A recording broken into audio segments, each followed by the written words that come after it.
नमस्कार, मैं हूं रंजीत कुमार और शुरू हो चुका है देश का मूड मीटर। देश का मूड मीटर की पहली स्टोरी में मैं बताऊंगा कि सीएम योगी ने बीते 24 घंटे में ताबड़तोड़ ऐसे कौन से फैसले लिए जिससे प्रयागराज पहुंचने की कोशिश में लगे भक्तों की मुसीबतें दूर होती दिखाई दे रही है। और यह भी बताऊंगा कि योगी की सुरक्षित सुविधाजनक महाकुंभ प्रतिज्ञा को भंग करने में कौन कौन से एलिमेंट्स शामिल थे। देश का मूड मीटर की दूसरी स्टोरी में आपको बताऊंगा कि राहुल गांधी के वो कौन से बेलगाम सिपाही हैं जो न सिर्फ पार्टी बल्कि पूरे इंडी गठबंधन को अटकाने भटकाने के मिशन पे जुटे हुए हैं। और देश का मूड मीटर की आखिरी स्टोरी में बताऊंगा कि दो पुराने दोस्त मोदी और ट्रंप अगले 24 घंटे में कौन सी नई कहानी लिखने वाले हैं। लेकिन शुरुआत योगी के महाकुंभ को लेकर नए एक्शन प्लान की पड़ताल के साथ।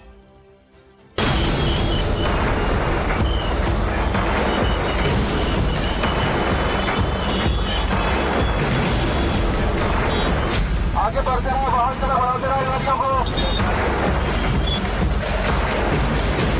हम लोग का ये प्रयास है कि लगातार यातायात चलता रहे, कहीं रुके ना।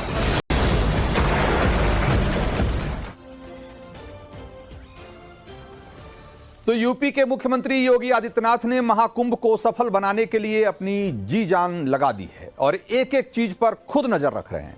प्रशासन ने जो जो डिमांड की योगी ने एक तरीके से सब पूरी की।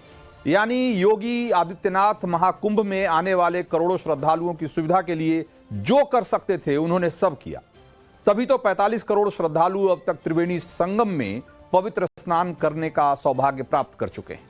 लेकिन महाकुंभ में योगी की साधना को यूपी के अधिकारियों ने पलीता लगाने में कोई कसर बाकी नहीं रखी और जिसका नतीजा यह है कि प्रयागराज जाने वाले हर रास्ते पर पिछले कई दिनों से लगातार जाम दिखता रहा और 3 दिन तक लंबे लंबे जाम लगे रहे सड़कों पर। लाखों करोड़ों श्रद्धालु महाकुंभ स्नान की आस में घंटों तक वाहनों में फंसे रहे। न खाने की कोई व्यवस्था, न पीने का पानी का इंतजाम और न ही इस बात की कोई खबर कि जाम कब खुलेगा। योगी ने महाकुंभ में करोड़ों लोगों को मैनेज करने के लिए हाईटेक इंतजाम किए, पानी की तरफ पैसा बहाया, लेकिन फिर भी महाकुंभ में अव्यवस्था फैली तो इसका जिम्मेदार आखिर कौन है? अगर प्रयागराज जाने वाले रास्तों पर कई किलोमीटर लंबे जाम में लोग घंटों तक रोड पर फंसे रहे, एक तरीके से रोड अरेस्ट रहे, तो इसका जवाब उन अधिकारियों को तो देना ही पड़ेगा जिस पर ऐसा न होने देने की जिम्मेदारी थी। इसीलिए जब योगी ने प्रयागराज जाने वाले रास्तों पर लोगों को परेशान होते देखा तो योगी का पारा हाई हो गया और उन्होंने सोमवार शाम को करीब 1.5 घंटे तक अधिकारियों की क्लास लगाई। प्रयागराज में बिगड़ती ट्रैफिक व्यवस्था के टोटल फेलियर पर योगी सरकार या यूं कहें कि योगी आदित्यनाथ जिस तरीके से फायर हैं, जिस तरीके से गुस्से में हैं, उसकी एक बानगी भी दिखी। योगी ने महाकुंभ में ट्रैफिक मैनेजमेंट को लेकर सीनियर अफसरों पर बहुत सख्त तेवर दिखाए और योगी ने वीडियो कॉन्फ्रेंसिंग में सबके सामने एडीजी मनु भास्कर और एडीजी ट्रैफिक के सत्यनारायण को खूब खरी खोटी सुनाई और यहां तक कह दिया कि अगर हालात नहीं सुधरे तो आप लोगों को सस्पेंड कर दूंगा। तो योगी आदित्यनाथ प्रयागराज के जो एडीजी भानु भास्कर हैं उनसे उन्होंने कहा कि महाकुंभ मेले में आपकी ही सारी व्यवस्थाएं संभालने की आप ही की जिम्मेदारी थी और जैसे ही भगदड़ हुई आपने दूसरे अफसरों को आगे कर दिया। एडीजी ट्रैफिक के सत्यनारायण से योगी ने कहा कि जब वीकेंड पर दिल्ली एनसीआर में पिकनिक स्पॉट पर भीड़ हो जाती है तो आपको यह अंदेशा नहीं था कि महाकुंभ में शनिवार और रविवार को ज्यादा भीड़ होगी। योगी ने यहां तक कह दिया कि आपके काम का रवैया तो ऐसा है कि आपको निलंबित कर देना चाहिए। योगी का अधिकारियों पर गुस्सा होना स्वाभाविक भी है क्योंकि सीएम योगी तो सिर्फ योजना बना सकते हैं, अधिकारियों की डिमांड पूरी कर सकते हैं, लेकिन उस योजना को जमीन पर लागू कैसे करना है ये इन्हीं अधिकारियों का काम है जिनमें वो बुरी तरह से फेल साबित हो रहे हैं। बताइए जरा कि 3 दिन तक महाकुंभ जाने वाले हर रास्ते पर भीषण जाम लगा रहा और पूरा सिस्टम खुद ही सोया हुआ था।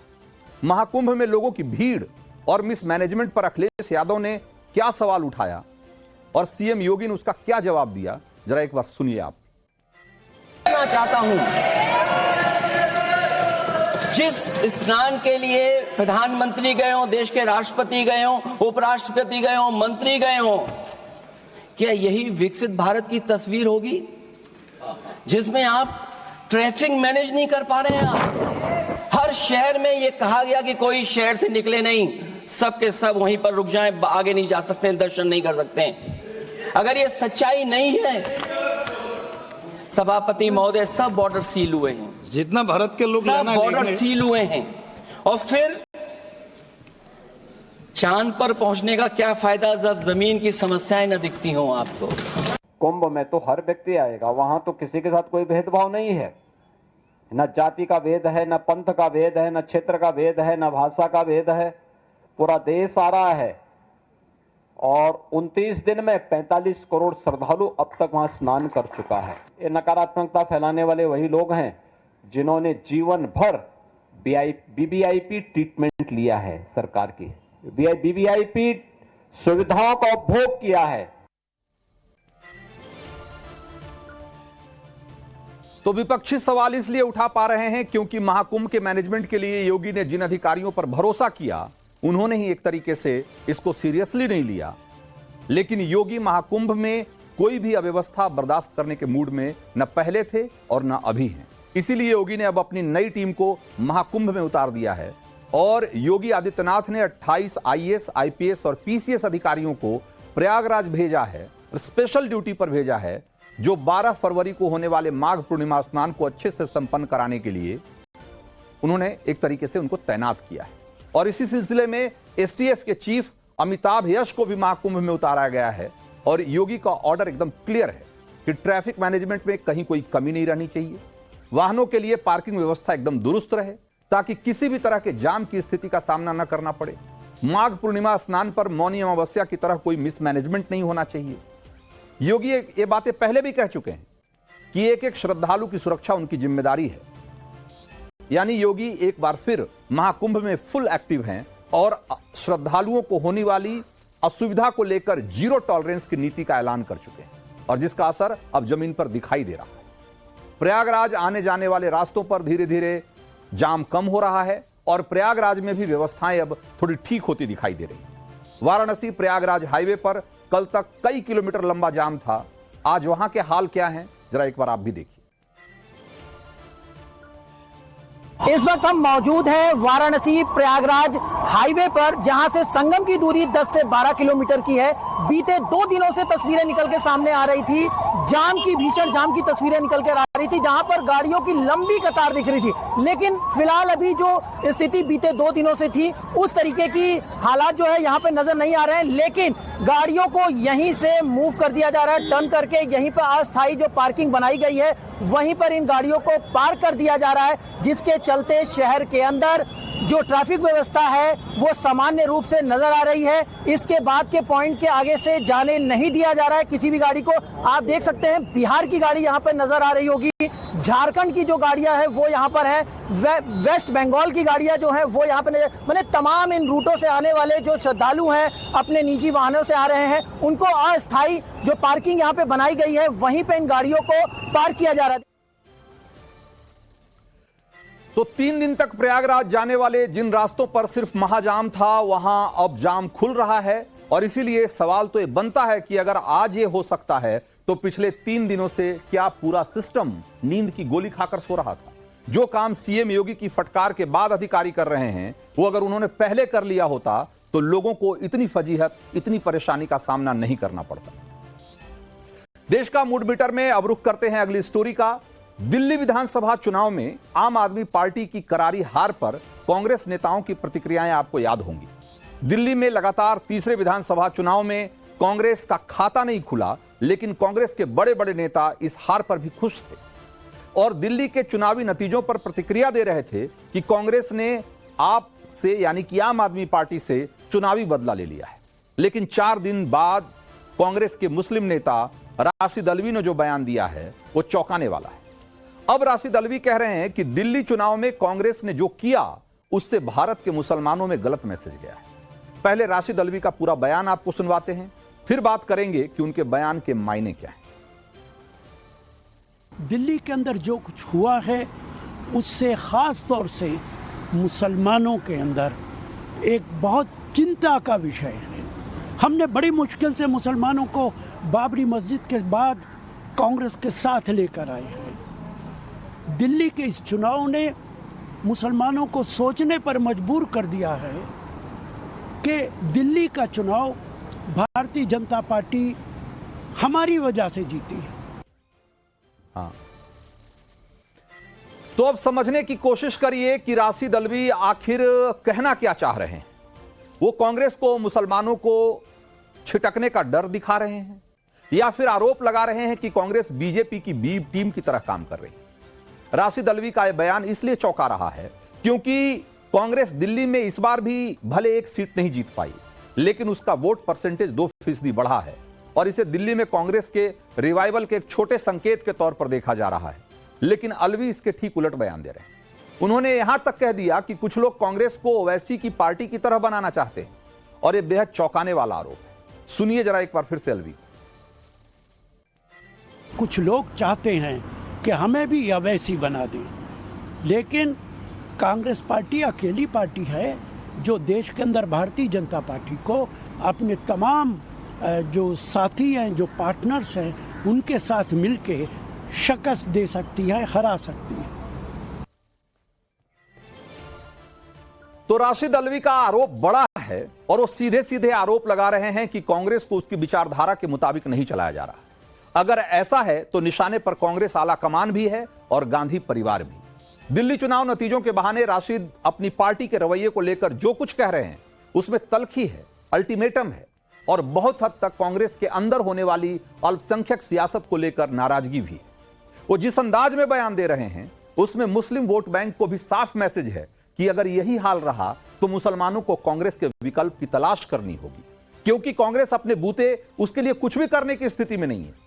राशिद अल्वी तो यहां तक कह गए कि कांग्रेस अपनी चुनावी रणनीति को लेकर मुगालते में है और इस कदर मुगालते में है कि इंडी गठबंधन को एकजुट रखने की अपनी जिम्मेदारी भी भूल चुकी है। सुनिए राशिद अल्वी को कि इस बारे में वो क्या कह रहे हैं। हमें सोचना पड़ेगा कि हमारी 99 पार्लियामेंट की सीटें आई, जिसमें 60-65 सीटें हमारे पार्टनर्स, हमारे एलाइज की वजह से हम जीते।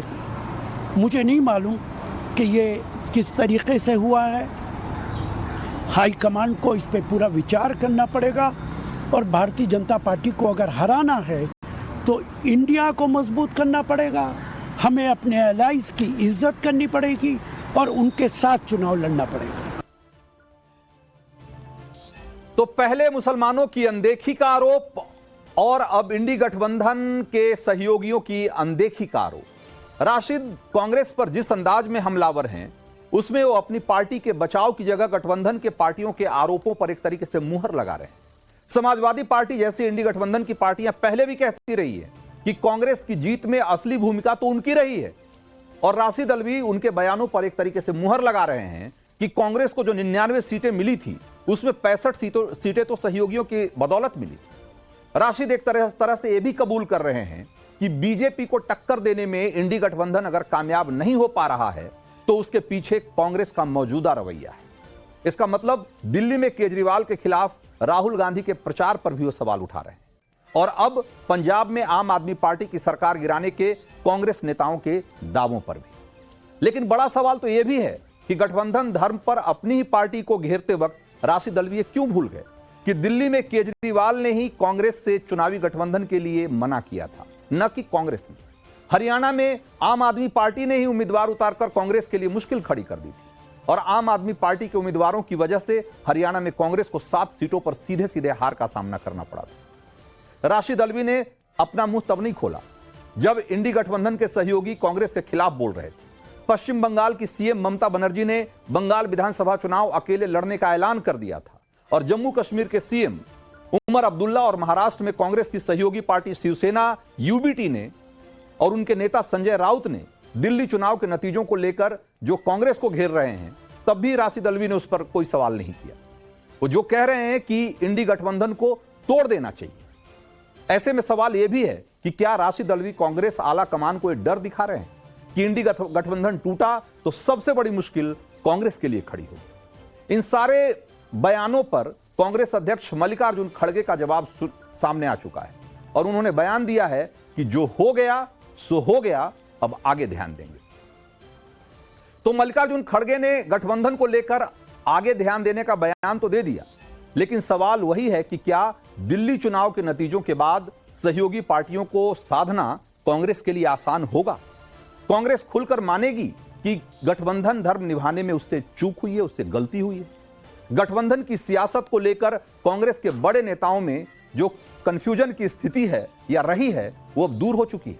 या फिर खड़गे का बयान इसलिए आया है कि राशिद अल्वी की टिप्पणी पर पार्टी में अंदर खाने एक तरीके से जो असंतोष है वो निकलकर सामने आ गया है? और राशिद के बयान के बाद राहुल प्रियंका क्या कहते हैं ये भी देखने वाली बात होगी, एक दिलचस्प बात होगी, क्योंकि दोनों ने दिल्ली चुनाव नतीजों के बाद कहा था कि दिल्ली में बदलाव जरूरी था। तो अब देश का मूड मीटर में अगली स्टोरी का रुख करते हैं और आपको बताते हैं कि अमेरिका में दो पुराने दोस्त मोदी और ट्रंप कौन सी नई कहानी लिखने जा रहे हैं।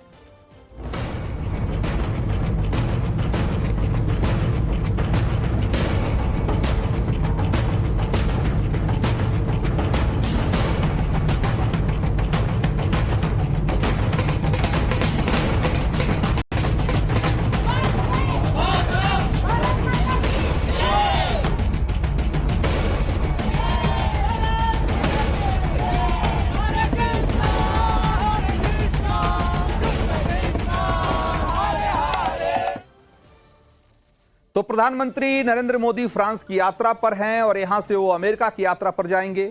वहां अमेरिकी राष्ट्रपति डोनाल्ड ट्रंप से पीएम मोदी के मिलने का पूरा कार्यक्रम है, लेकिन वॉशिंगटन में मुलाकात से पहले पेरिस में ही पीएम मोदी ने अमेरिका को कैसे साधने की कोशिश की, जरा एक वीडियो के जरिए देखिए।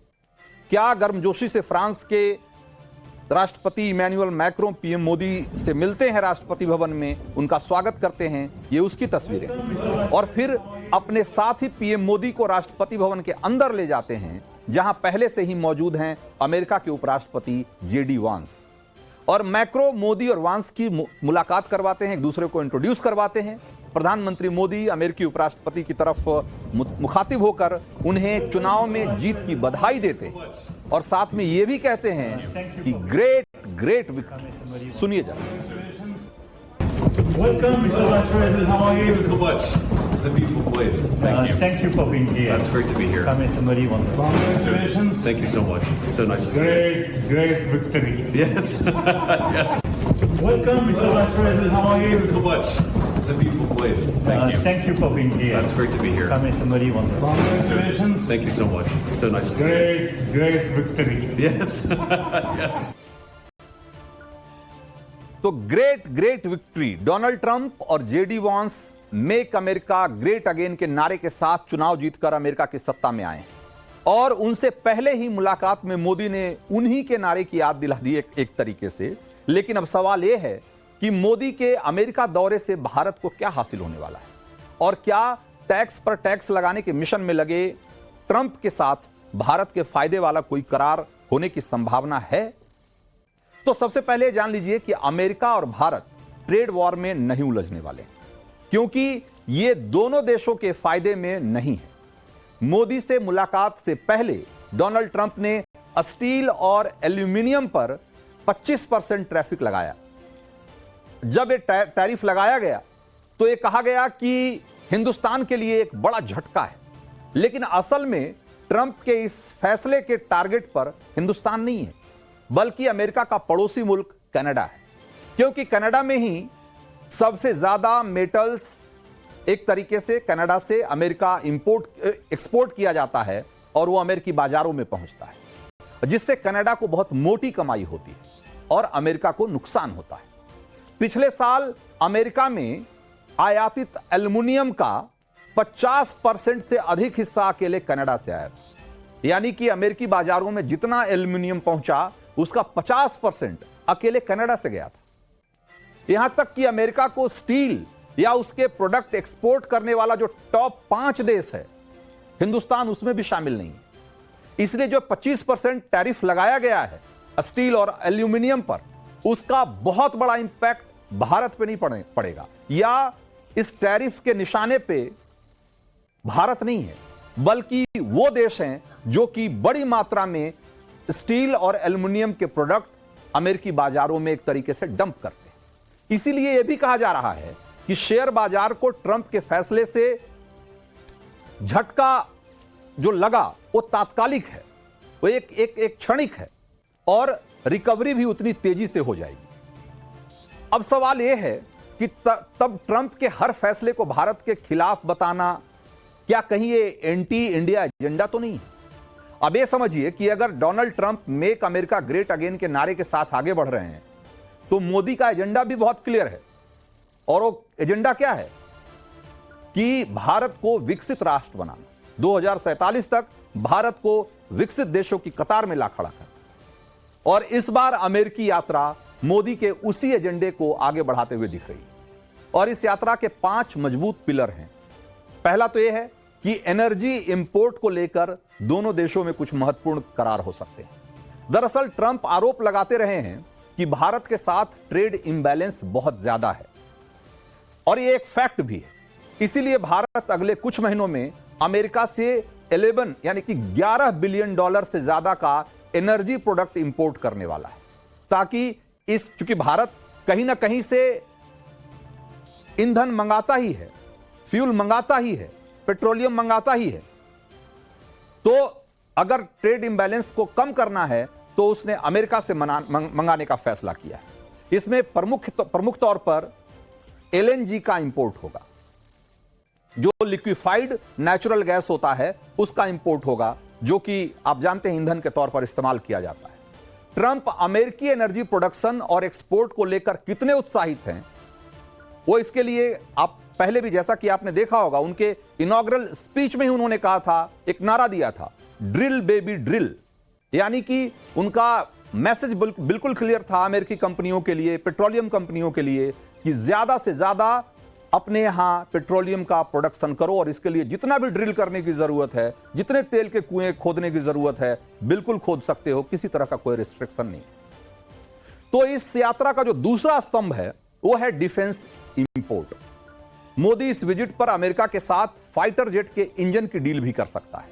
और जैसा कि आपको पता है कि भारत और अमेरिका एक बड़े डिफेंस पार्टनर हैं और आज की तारीख में भारत अपने बहुत सारे सैनिक साजो सामान के लिए अमेरिका से डील करता है। तो उसी ढंग से ये जो जेट इंजन की डील हो रही है, जो एयरक्राफ्ट डेवलप किए जा रहे हैं डिफेंस अपने डिफेंस के लिए, उसमें इस इंजन का इस्तेमाल किया जाना है। तीसरा जो पिलर है वो बाजार में एक मौके के तौर पर इसको देखा जा रहा है, जिसके तहत मस्क के टेस्ला और स्टारलिंक को भारत में अनुमति मिल सकती है ऑपरेट करने की। भारत ने हाल ही में बजट में इलेक्ट्रिक व्हीकल सेक्टर में कई सहूलियतों का ऐलान किया है। अमेरिकी एडवांस टेक्नोलॉजी भारत आती है तो दोनों देशों का फायदा होगा, इसमें कोई दो मत नहीं। जो चौथी बात है इंपॉर्टेंट, वो ये है कि भारतीय कंपनियों का निवेश अमेरिका में बढ़े और वहां जो भारतीय कंपनियां काम कर रही हैं उनको सहूलियतें मिलती रहे जैसे पहले मिल रही थी।